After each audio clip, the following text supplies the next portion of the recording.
There's Bibi Netanyahu talking about what a man has got to do. A man's got to do what a man's got to do.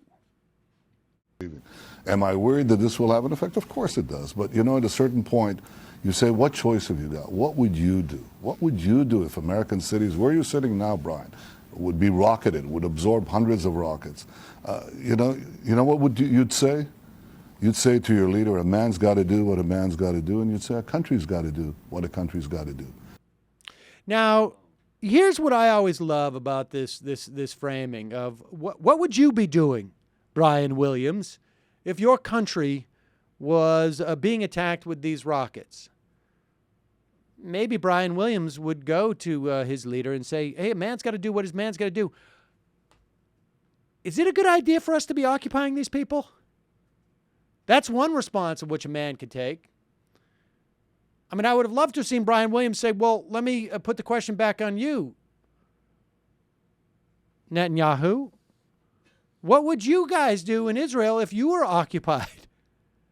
Would you just quiet down as you're hoping to achieve in the occupied territories and in this open air prison you call Gaza?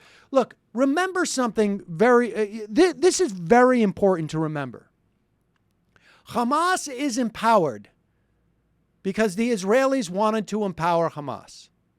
They did not want a unity government. And they were very upset at the notion that a unity government had formed several months ago.